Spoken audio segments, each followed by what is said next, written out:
በሃይማኖት ቅድምና በታሪክ ልዕልና የገዘፈ ማንነት ባለቤት የሆነው መንዝ ማማ ምድር ወረዳ ቤተ ክህነት በሰሜን ሸዋ ሀገረ ስብከት ስር ከሚገኙ 31 ወረዳዎች መካከል ቀዳሚ ተጠቃሽ ነው። ወረዳ ቤተ ክህነቱ በአርአያነት የሚጠቀሱ በርካታ ጠንካራ ተግባራትን ያከናወነ ሲሆን በተለያዩ የአገልግሎት ዘርፎች ስኬታማ ስለመሆኑ በሀገረ ስብከቱ የክትትልና ግምገማ ውጤት እንዲሁም በቦታው ተገኝተን የዳሰስናቸው ተግባራት የሚታዩ ምስክሮች ናቸው።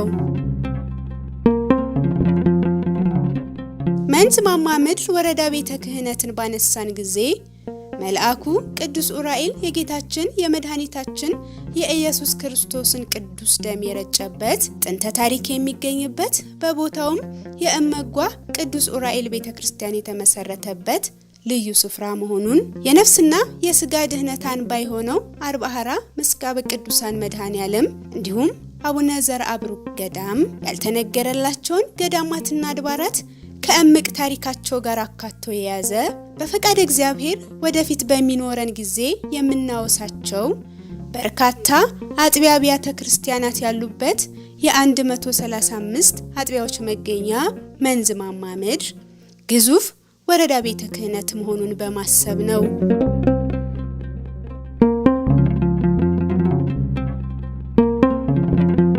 በዛሬ ቅኝታችንም ከነዚህ ብዙም ካልተነገረላቸውና በወረዳው ስር ከሚገኙ ታሪካዊና ጥንታዊ አብያተ ክርስቲያናት አንዱ ወደ ሆነው ጉርምኝ ደብረ ሕይወት አቡነ ገብረ መንፈስ ቅዱስ ቤተክርስቲያን ተጉዘን የአጥቢያው ሰበካ ጉባኤ እያከናወናቸው ያለውን አርአያ የሚሆኑ ተግባራት ቃኝተን ወደ እናንተ ልናደርስ ወደናል።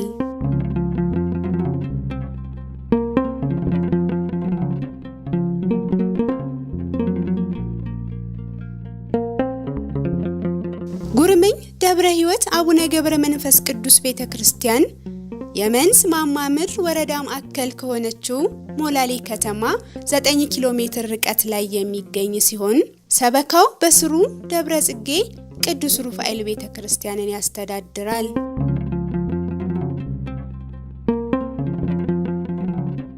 ጉርምኝ ደብረ ሕይወት አቡነ ገብረ መንፈስ ቅዱስ ቤተክርስቲያን ጥንታዊ የታሪክ አሻራ ባለቤት ስለመሆኑ ለማወቅ ሽተን ቀዳሚ ያደረግነው ጥያቄያችን ለመሆኑ ይህ ቤተክርስቲያን በማን መቼና እንዴት ተመሰረተ? ጉርምኝ ማለትስ ምን ማለት ነው? ስያሜውንስ እንዴት ሊያገኝ ቻለ? የሚል ነበር።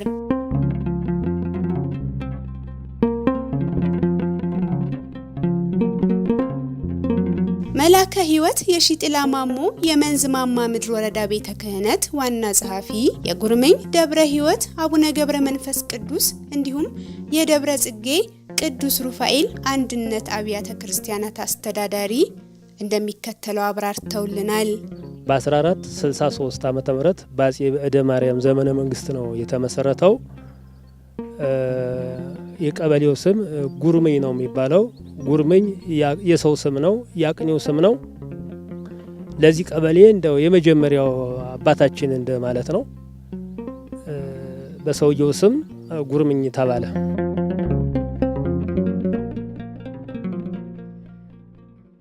ይሄ ቤተክርስቲያን ከመመስረቱ በፊት በዚህ አካባቢ ሌላ ቤተክርስቲያን የለም። አራቱ ቅዱሳን ናኦድ፣ ዘበእስራኤል፣ ትጉህ አምላክ፣ ኢያቄም የሚባሉ አራቱ ቅዱሳኖች ከኢየሩሳሌም ነው የእግዚአብሔርን ታቦት ይዘው መጥተው መጀመሪያ ጎንደር ነው ያረፉት። ከጎንደር ወደ ሸዋ ነው የመጡት። ክርስትና ሃይማኖትን ለማስፋፋት ነበረ በዚያን ጊዜና እዚህ ጉርምኝ ሲደርሱ ወደ መጓ ታላቁ ገዳም ወረጃ አፋፉ ላይ የቅዱሳን ማረፊያ ይባላል። ትጉህ አምላክ ያዴሌ ሚካኤልን፣ ዘበእስራኤል የቀጭን አምባ ማርያምን፣ ናኦድ የሰረርኩላ ሚካኤልን፣ ኢያቄም የጉርምኝ ገብረ መንፈስ ቅዱስን ታቦት ነበር የያዙትና ይሄ ቤተክርስቲያን በዚያን ጊዜ ገዳም ውስጥ ነበር መጀመሪያ የተመሰረቱ። ገዳም አላቸው ሌላ እዚያ ነበር ያረፉት። እዚህ ቦታው ላይ ንግድ የሚባሉ ትልቅ አባት ነበሩ። በራእይ እግዚአብሔር ገልጾላቸው ገብረ መንፈስ ቅዱስ የገብረ መንፈስ ቅዱስ ቤተክርስቲያን እኔ ቤት ላይ እዚህ እኔ ቦታ ላይ ይሰራል፣ ከገዳም ቤተክርስቲያኑ ይመጣል፣ እኔ ስሞት እልፍኝ ቅበሩኝ ብለው ኑዛዜ ያተርፈው ነው የሞቱት እዚሁ።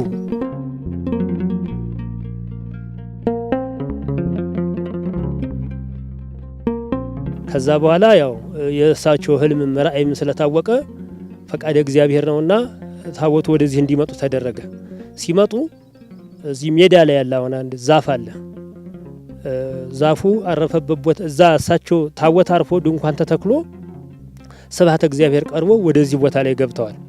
እና እዚህ ቤተክርስቲያን ላይ በ1463 ዓ.ም ነው እዚህ ቦታ ላይ የተመሰረተው። እዛ ድንኳኑ አረፈበት ቦታ ላይ ኩምበል የሚባል ዛፍ በቅሎበታል። ታቦቱ አረፈበት ቦታ ላይ ኩምበል እዚህ አካባቢ የለም፣ ቀበሌውም ውስጥ የለም። በመጽሐፍ ቅዱስ ያው ባሎጥም ይለዋል በግዕዙ። ያ ኩምበል የሚባል ዛፍ አብቅሎበት ለታሪክ አሁን ትልቅ ዛፍ ነው። እንግዲህ የ500 ዓመት እድሜ ያለው ዛፍ አለ ማለት ነው። አመሰራረቱ እንዲህ ነው።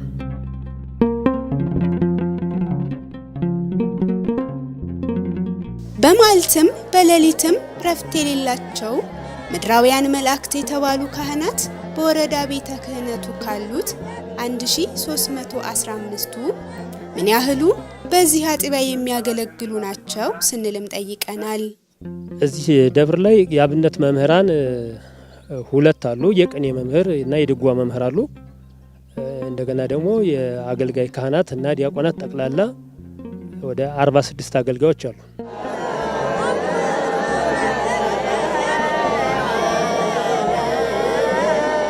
በአጥቢያው እጅግ ሰፊ ዘመኑን የዋጁ ተሻጋሪ የልማት ስራዎች ይከናወናሉ። እነዚህ ተግባራትም የሰው ሀብትና የገንዘብ ልማት በሚል ተከፍለው የተጠናከረ ስራ ይሰራባቸዋል። ለመሆኑ የሰው አእምሮን ከማልማት አንጻር በሰበካው ምን እየተሰራ ነው? በዚህ ቦታ ላይ በእውነት ሰፊ የልማት እንቅስቃሴ ነው ያለው።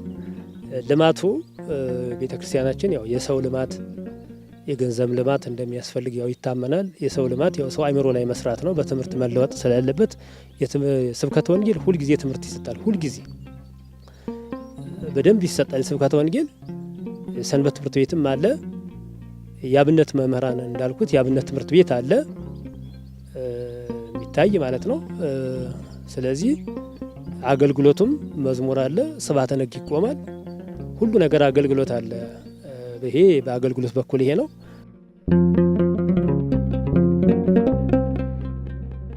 ቅድስት ቤተ ክርስቲያን በነዋይ ራሷን ትችል ዘንድ በወረዳ ቤተ ክህነቱ እየተከናወነ ያለው የተጠናከረ የልማት እንቅስቃሴ በጉርምኝ ደብረ ሕይወት አቡነ ገብረ መንፈስ ቅዱስ ቤተ ክርስቲያን ሰበካ ጉባኤ ጽሕፈት ቤትም በተጠናከረ መልኩ እየተከናወነ ነው።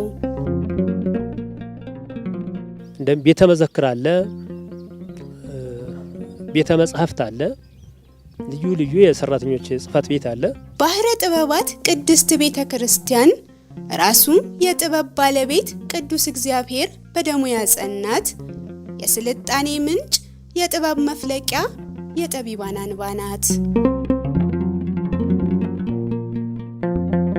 አገልጋዮቿ ካህናትና አማኞቿ ምእመናንም ከዚህ የጥበብ ምንጯ ጨልፈው የነፍስና የሥጋ መጠማታቸውን ያረኩ ዘንድ የሚችሉት ይህንን ሰንደው በያዙ መጽሐፍት አማካኝነት መሆኑ እሙን ነው። በተለይ ይህ ዘመን በእውቀት ቀድሞ መገኘት የችግር ሁሉ መፍትሄ የሆነበት ነው።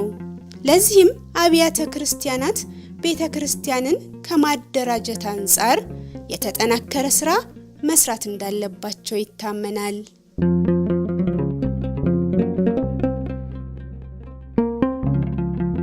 ታዲያ በዚህ ዘርፍ በጉርምኝ ደብረ ሕይወት አቡነ ገብረ መንፈስ ቅዱስ ቤተ ክርስቲያን ሰበካ ጉባኤ እጅግ የሚበረታታ መልካም ጅምርን አይተናል።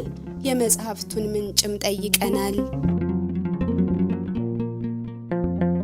በዚህ ጋር የሚታየው ቤተ መጽሐፍት ነው። ይሄ ቤተ መጻሕፍት ያው በወረዳችን ውስጥ ብዙ ጊዜ ቤተክርስቲያናችን እንትን የላትም። ቤተ መጻሕፍት ካህናት መጥተው እንዲያነቡ መረጃ የሚፈልግ ሰው ማንም ሰው እዚህ መጥቶ የሚፈልገውን መረጃ አግኝቶ እንዲሄድ ብለን አመቻችተን ያው ቤተ መጻሕፍት አለው ማለት ነው አዘጋጅተናል። የሌሉ የሊቃውንት መጻሕፍት የሉም።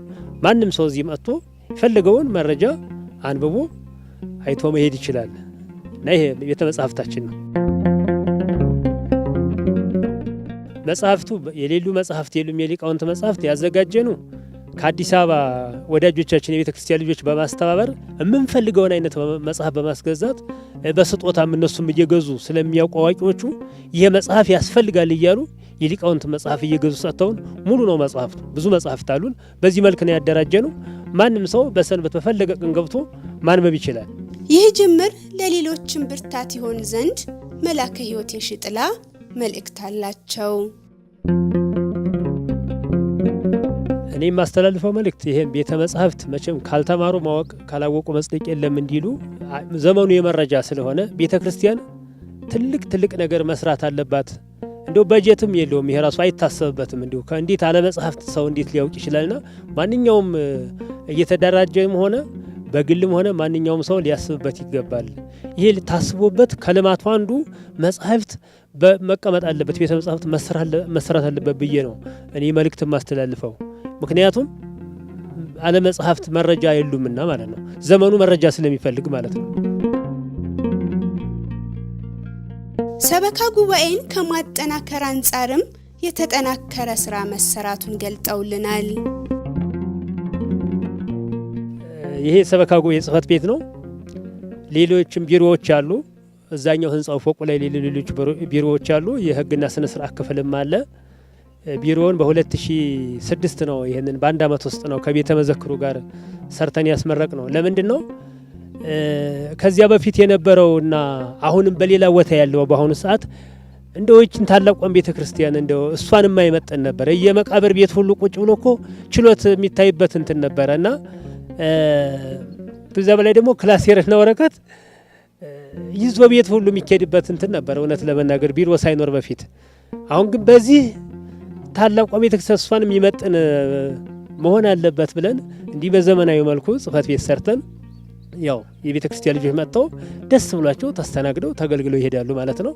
ፍትህርት ይሰጥበታል ማለት ነው። ቤተ ክርስቲያን ስራ እንሰራበታለን።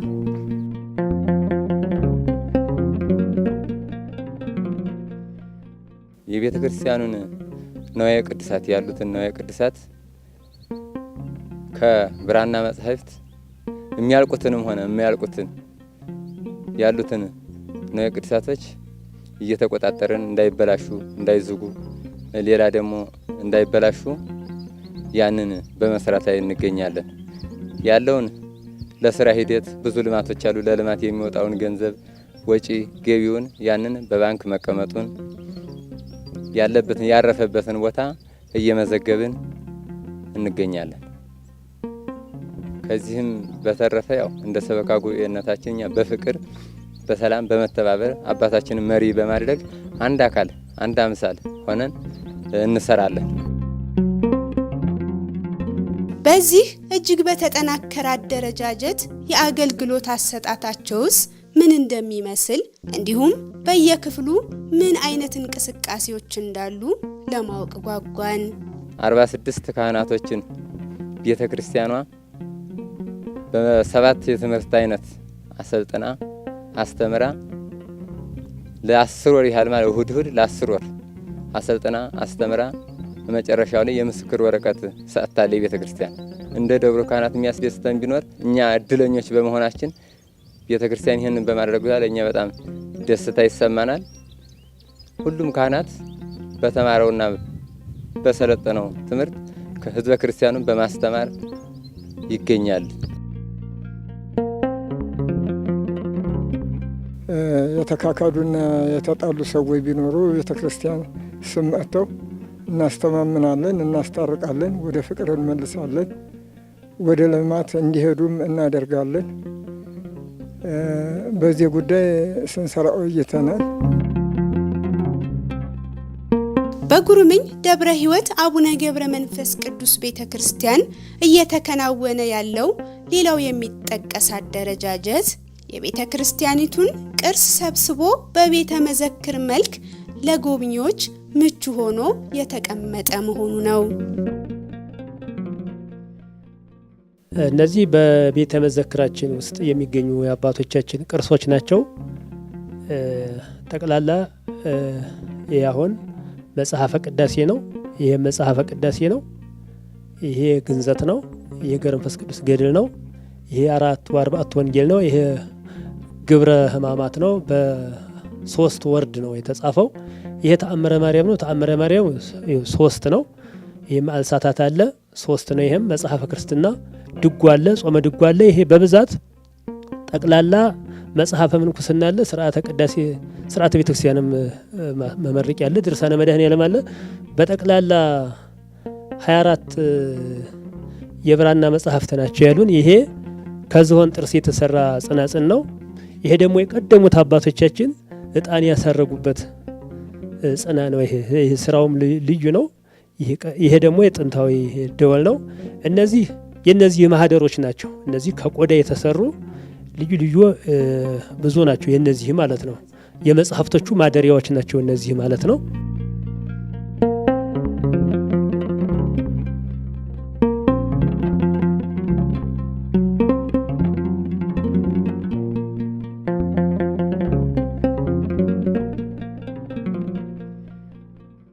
በሰበካው ከአብያተ ክርስቲያናት ቅጽር ውጪ የሚከናወኑ በርካታ የልማት ስራዎች እንዳሉም ነግረውናል። እኛም ይህንኑ ለማየት ወደናል። ከቤተ ክርስቲያኑም ውጪ ብዙ ልማት አለ፣ ሰፊ ልማት አለ ሌላም ቦታ ማለት ነው። አሁን ለምሳሌ በዚህ አሁን በ2014 ዓመተ ምህረት ከ70 ሺህ ካሬ ቦታ በላይ ከዛ በላይ ቦታ አግኝተናል። ቅዱስ ሩፋኤል እና ቅዱስ እግዚአብሔር አብ በድርብነት ገብተው ለ7 ዓመት በዚህ እየተገለገሉ በዚህ እየነገሱ ነበረ። አሁን እግዚአብሔር ፈቃዱ ሆኖ ለራሱ ቤተ ክርስቲያን እየተሰራ ነው። አሁን የቅዱስ ሩፋኤል መቃኞ እየተሰራ ነው። የሁለተኛውም ህንጻ አሁን መሰረት ዘንድሮ ይጀምራል። መቃኞ የሚገባ አሁን ዘንድሮ ነው። ግንቦት 13 ይመረቃል። በዛ በ70 ሺህ ካሬ ቦታ ላይ 17 ቀን በማሽን ዛፍ ማለት ነው የዛፍ ልማት ማለት እንደ አካባቢው እንደዚህ አካባቢ ሆን አጣና ውድ ነው፣ እንጨት ውድ ስለሆነ ይሄ ለወደፊቱ የካህናቱን ኑሮ ያሻሽላል። የቤተ ክርስቲያን አገልግሎት መምህራንም አይቸገሩም። ይህን በማሰብ 17 ቀን በማሽን ታርሶ ወደ 40400 ካሬ ታርሶ አሁን ተዘጋጅቷል። ወደፊት ዛፍ ለመትከል ማለት ነው። በባለፈው ክረምት 45000 ዛፍ ተተክሏል። ያው የሚታይ ነው ማለት ነው። 45000 ዛፍ ተተክሏል። ለዘንድሮ ደግሞ 40400 ካሬ አዘጋጅተናል።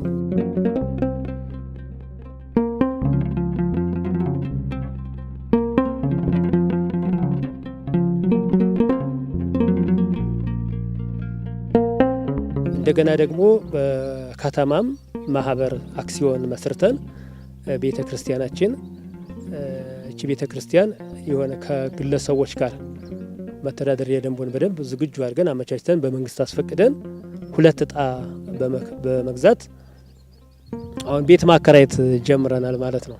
ግራውንዱን አከራይተናል እና ህንጻ ተሰርቶ ማለት ነው። ከተማ ሞላሌ ከተማ ቤተ ሩፋኤል የሚል ነው የማህበሩ ስም። በቅዱስ ሩፋኤል ስም ነው ማህበሩን ያደረግነው። በዛ ልክ አሁን ተሰርቶ የሚከራይ አከራይተናል። አሁን ግራውንዱን ሌላውም ስራ 4 ፎቅ ነው። በዚህ አይነት ነው እንግዲህ የልማት እንቅስቃሴያችን።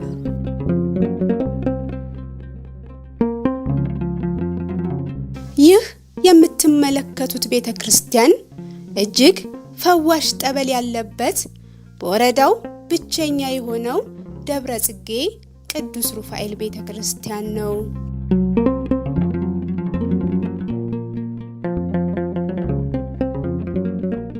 የአባታችን የአቡነ ገብረ መንፈስ ቅዱስ ጠበል አለ። አይናቸው የአይን ብርሃን ያጡት የአይናቸው ብርሃን ይበራላቸው። እንደገና ደግሞ ታስረው መጥተው ባጋንንት መንፈስ የሚሰቃዩ ሰዎች በአንድ ቀን የዳኑበት፣ ቆሞ መሄድ የማይችል በአንድ ቀን ቆሞ የሄደበት ፈውስ የሚሰጥ ልዩ የሆነ ጠበል አላቸው። ከነጭ ገደል ላይ ነው ተአምር የእግዚአብሔር ስራ ድንቅ የሚባል የሚያሳይ ጠበል አላቸው። እንደገና ደግሞ በቤተ መዘክሩ ውስጥ እዚህ ቦታ ላይ ሊቃውንት ስለነበሩ ድሮ ከ24 በላይ የብራና መጽሐፍ አለው። ልዩ ቅርስ አለው። ቤተ መዘክር አለው።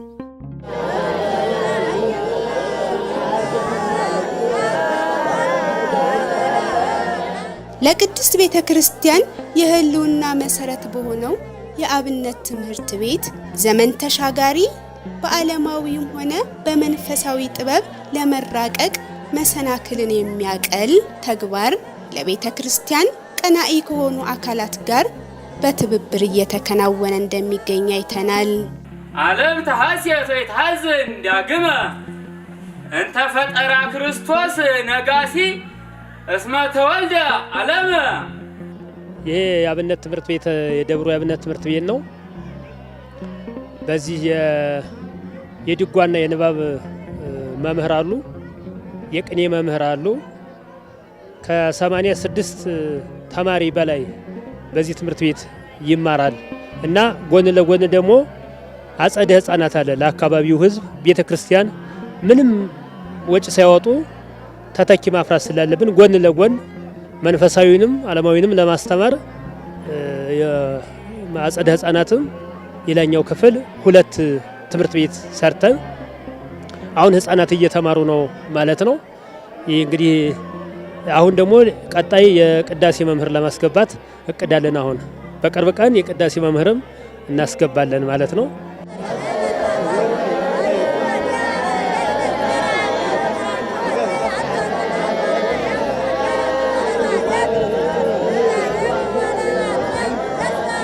ግስ ማለት ፀሐይ ፍኖት መራይ ዕውራን ፍኖታን ካሳን ቀለማ ገስጌስ ማለት ነው።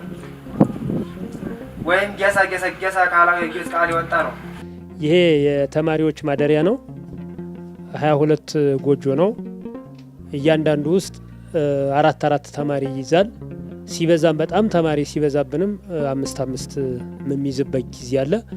ዞሮ ከ86 ተማሪ በላይ ያስተናግዳል እና በጠቅላላ ይህንን ጎጆውን ሀሳባችን ምንድነው? ሰው የሚችለውን ካደረገ መቼስ ብለን ተማሪ መጥቶ ጎጆ ልስራ ብሎ እንደ ድሮ ሳራጭ እጄ እንጨት ፈልጌ ብሎ እንዳይንገላታ ቢያንስ ትምህርቱን ብቻ እንዲያዳምጥ ብለን አስበን ነው። ይህንንም የቤተ ክርስቲያን ልጅ አንድ ልጅ ነች ወጪውን ሸፍና ይህን የመምህራኖቹን 3ቱንም መኖሪያ ይህንንም 22ቱን ጎጆ ከናጥሩ ከነ መዋዕለ ሕፃናቱ 1,745,000 ብር አውጥታ አንድ ልጅ ናት የቤተ ክርስቲያን ወዳጅ የሰራችልን።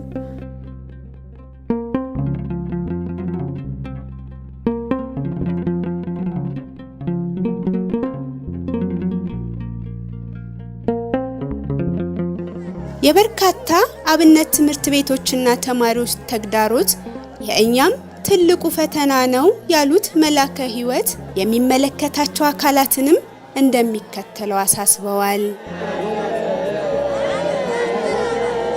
ይህ አሁን ተማሪዎች የሚማሩበት ማደሪያቸው ጎጆ ነው። እዚህ ውስጥ አሁን እንግዲህ ቤቱን ብናዘጋጅላቸውም አሁን የገጠማቸው ችግር የስንቅ ችግር ነው። ሄደው ለመማርም ጊዜውም አይፈቅድም። እነሱም እንደቀድሞ አይለምኑም። ስለዚህ 5 ቀን ቢማሩ 5 ቀን ደግሞ ስንቅ ፍለጋ ስለሚሄዱ ይሄ ችግር ስላለ ይህን ትምህርት ቤት አንድ ሰው ሸፍኖ እንዲህ እንደሰራ ሁሉ የሚቻለው ሁሉ እግዚአብሔር የፈቀደለት በምግብ በቀለብ ቢያግዝ የሚል መልእክት ነው ማስተላልፈው።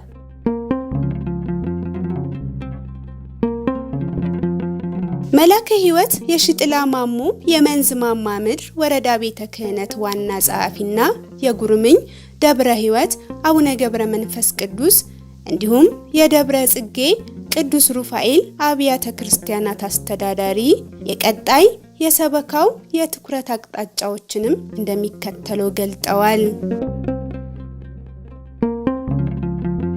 ሰፊ እቅድ አለን እኛ አሁን ቤተ ክርስቲያን በዚህ ዘመን እንግዲህ ቀደም እንዳልኩት የሰው ልማት ያስፈልጋታል። ሰው መስራት አለበት። ቤተ ክርስቲያን የስብከተ ወንጌሉ ማስፋፋት አለባት። እንደገና ደግሞ የገንዘብ ልማትም ያስፈልጋታል። እዚህ ላይ አሁን ሰፊ ስራ እቅዳለን። አሁን ሰፊ ስራ ወደፊት ለመስራት እቅዳለን። ታላቋ ቤተ ክርስቲያን እሷን የሚመጥን ስራ ገና አልሰራንም፣ አንሰንባታል ነው የምንለው። ገና ብዙ መስራት ይጠበቅብናል። ማንም ሰው መስራት አለበት። ባለውለታዋ ቤተ ክርስቲያን እንግዲህ እንደሚታወቀው ቤተ ክርስቲያናችን የፊደል ባለቤት ናት። ፊደል ቀርጻ፣ ብራና ዳምጻ፣ ቀለም አዘጋጅታ ማንም ሊሰራው የማይችለውን የጥበብ ባለቤት ናት። የእውቀት ባለቤት ናት። የስልጣኔ ባለቤት ናት እና በዚህ በማይደፈሩት መጽሐፍቶቿ በማያወላውሉት ሊቃውንቶቿ ቤተ ክርስቲያን የሰውን ልብና ፋንድ አድርጋ ሀገር ሰርታ አስተባብራ የኖረች ቤተክርስቲያን ነችና ያንን የአባቶቻችን ጥንካሬኛ በዘመናችን በዘመኑ ሁሉም ሰው መስራት ስላለበት ያንን የነሱ ስራ ሆነ እዚህ የሰሩት ስራ አባቶቻችን እኛንም ብዙ አስተማሪ ነገር ስላለ እዚህ ቦታ ላይ እኛም መድገም አለን ሰው የሚችለውን ነገር መስራት አለብን ብለን ነው የምናስበው ገና ሰፊ እቅድ ያለን አሁንም ወደፊት የልማት እቅድ ያለን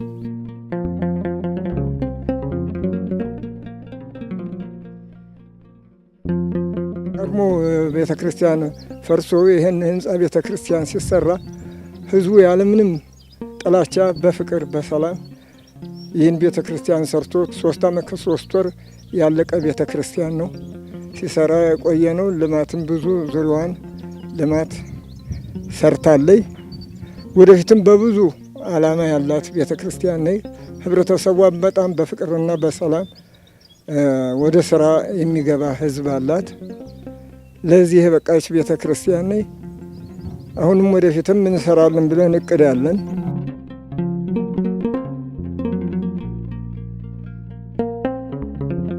የጉርምኝ ደብረ ሕይወት አቡነ ገብረ መንፈስ ቅዱስና የደብረ ጽጌ ቅዱስ ሩፋኤል አንድነት አብያተ ክርስቲያናት ሰበካ ጉባኤ ያከናወነ ያለውን በርካታ ተግባራት ከብዙሃኑ ጥቂቱን ዳሰን ወደ እናንተ ያደረስንበትን ቅኝታችንን አጠናቀን በሃይማኖትና በታሪክ ብቻም ሳይሆን በመልክዓ ምድርም ግርማ ሞገስን በተቸረው መንዝ ማማ ምድር የነበረን ቆይታ በዚሁ ፈጸም ሰላም